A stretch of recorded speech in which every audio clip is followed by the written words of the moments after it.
When a nation declares a deadline, it is not simply a matter of strategy or diplomacy.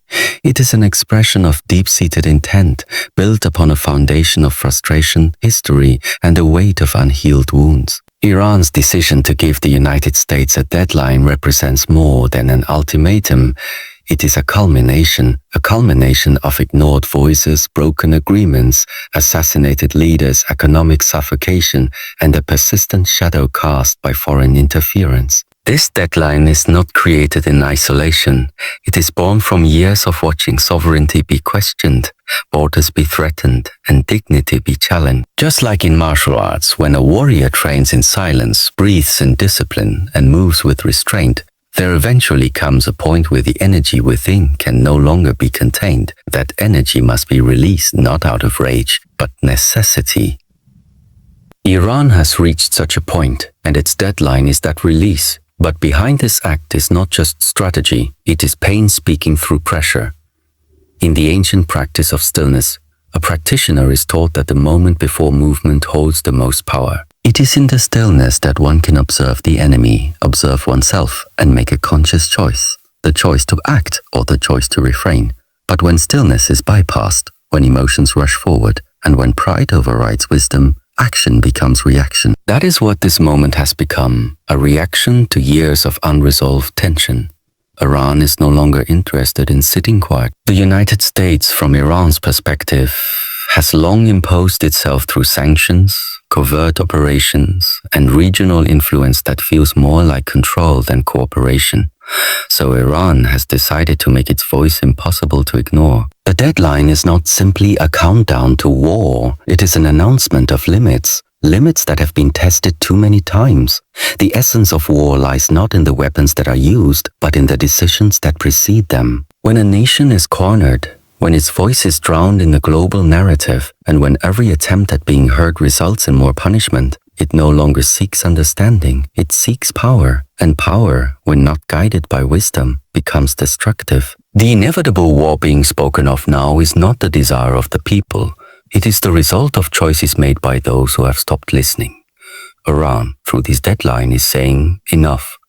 And when a warrior says enough, it means the inner line of tolerance has been crossed. Look deeply into the soul of this confrontation, and you will see a reflection of two ancient forces, both proud, both powerful, both unwilling to yield.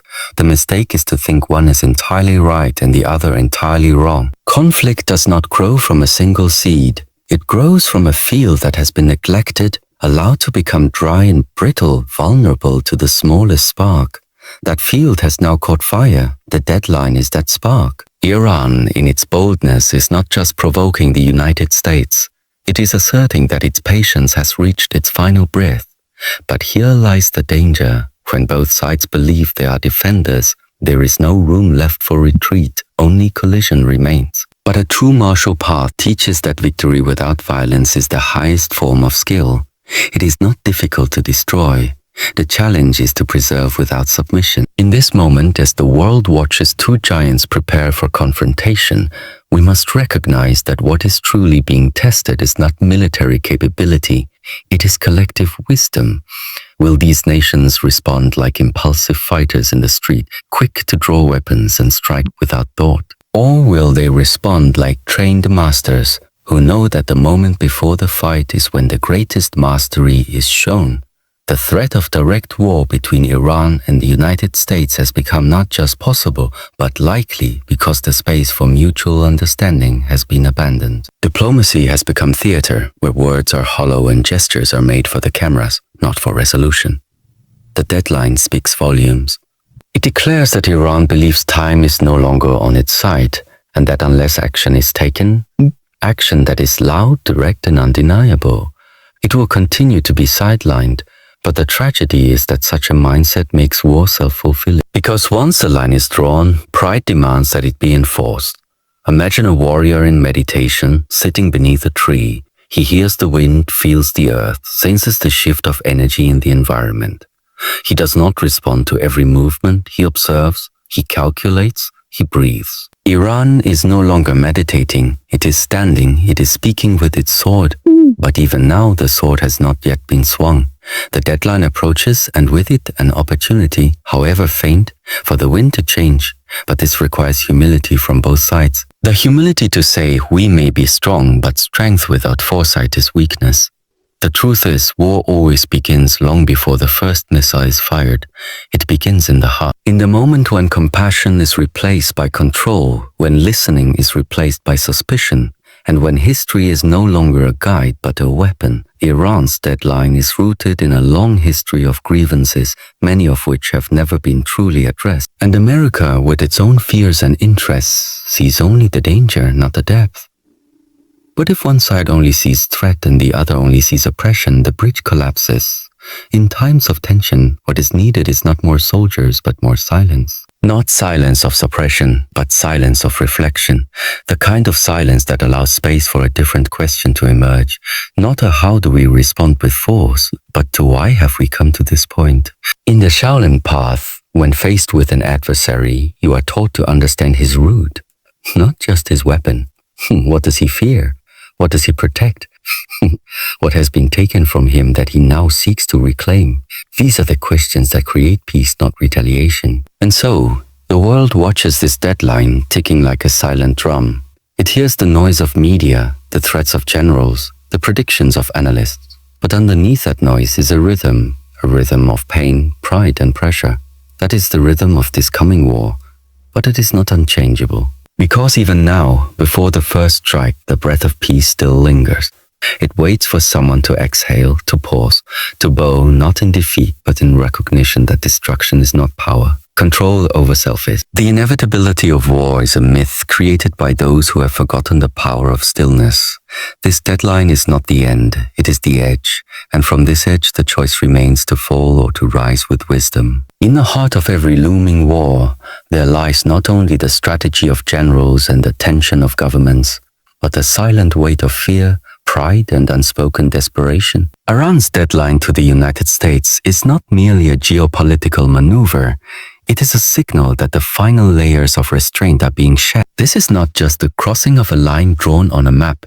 It is the crossing of an internal threshold where diplomacy is no longer seen as useful and confrontation is viewed as the only remaining language that will be heard. Such moments arise not from strength, but from the accumulation of unresolved grievances, the corrosion of trust, and the heavy realization that words no longer hold the power they once did. The world is entering a time where silence has expired and action is the only form of communication left. That is when war becomes inevitable, not because it is wanted, but because all other channels have been worn thin.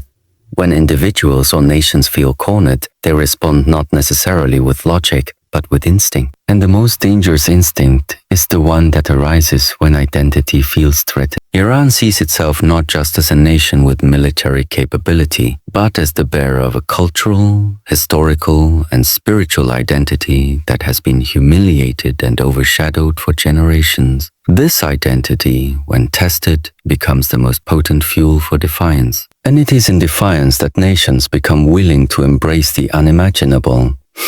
The deadline it has issued is not just a statement of time. It is a declaration that its patience has an end, and that the era of waiting for respect is over. The consequence of this shift is profound, because it marks a transition from negotiation to confrontation. And when confrontation begins, what was once improbable becomes unavoidable. Yet behind all of this noise lies something very human. The people who make these decisions are not immune to fear. They are not immune to legacy. They carry the burdens of their predecessors, the expectations of their citizens, and the ghosts of past decisions that continue to shape the present. When Iran gives a deadline, it is also making a promise to its own people that it will no longer bend, that it will no longer allow foreign powers to dictate its future, that it will not be humiliated without consequence. This is why the rhetoric has changed. This is why the tone has sharpened. Because the internal pressure has reached such a height that inaction now appears more dangerous than war itself. In such a climate, perception becomes more powerful than reality. Both Iran and the United States are interpreting each other's every move through a lens clouded by history, suspicion, and strategic calculation. The problem is that when trust erodes, even the smallest gesture can be seen as a threat. Even silence can be interpreted as preparation. In this atmosphere, the deadline acts not only as a time marker, but as a psychological weapon. It forces urgency, it demands attention, it accelerates momentum toward confrontation, and once momentum builds in a particular direction, it becomes incredibly difficult to stop. That is the danger of this moment. Not that war has already started, but that the road leading to it has become so smooth, so well paved with emotion and logic alike, that stepping off of it would require immense humility and courage, qualities rarely found in the highest levels of power when pride is at stake. This is why the word inevitable now hangs over the headlines. It is not because war cannot be avoided in principle, but because the machinery of escalation has been set into motion. When a warrior trains, he is taught to respond with awareness, not impulse. But when nations are stirred by collective anger and national pride, awareness often fades. What remains is calculation, cold, strategic, and rooted in fear of appearing weak. That fear becomes the unseen driver of war. And yet, ironically, in trying to avoid appearing weak, nations choose the path that leads to mutual destruction. This is not strength. This is the absence of inner control. Iran's leaders understand the risks. They are not acting blindly. But in their view, the greater risk is continuing to play a role where their sovereignty is questioned, their actions constrained, and their future dictated by outside forces. This is the internal narrative that fuels bold actions. They are not just defending borders, they are defending identity. And when identity is on the line, compromise is seen as surrender. The United States, on the other hand, sees the deadline as a provocation. It is being forced to respond, because to ignore it would send a message of vulnerability. And so the cycle continues. Action begets reaction, threat begets posture, and every step brings the two closer to direct conflict. But what if one side stepped back? What if instead of preparing for retaliation, a question was asked, what is truly being fought over? At the surface level, the conflict appears to be about nuclear programs, regional influence, and national security. But beneath that surface lies something deeper. Wounds that have never healed, betrayals that have never been acknowledged, and pride that has never been softened by humility. If this war happens, it will not just be about bombs and missiles, it will be about dignity, about restoring a sense of control over one's destiny. That is why it is so dangerous, because the fire fueling it is not only political, it is personal. This kind of war, once started, does not stay within borders. It spreads, it reshapes alliances, it impacts civilians, it destabilizes economies. And it teaches future generations that might is the only answer to disrespect. It teaches that the path to being heard is paved in destruction. That lesson, once learned, becomes nearly impossible to unlearn. That is why this moment carries more weight than any missile ever could. Because right now, before the first strike is launched, the path can still be altered. But that window is closing with every passing hour. And so we must ask, what kind of leadership will define this era? The kind that reacts with fury, or the kind that reflects with wisdom? Will the leaders of these nations have the inner stillness to see the cliff's edge and stop? Or will they be carried forward by the wave of pride, fear, and pressure until there is no choice left but to fall? The answer to that question will shape not only the fate of Iran and the United States, but the stability of the entire world. In this unfolding crisis, the greatest enemy is not a nation, it is blindness. The inability to see the humanity on the other side. The inability to see that true strength lies not in how much damage one can cause, but in how much damage one can prevent. That is the essence of mastery. And in this world, we do not need more warriors with weapons. We need warriors of wisdom, who understand that war is not inevitable. Only the lack of wisdom makes it so.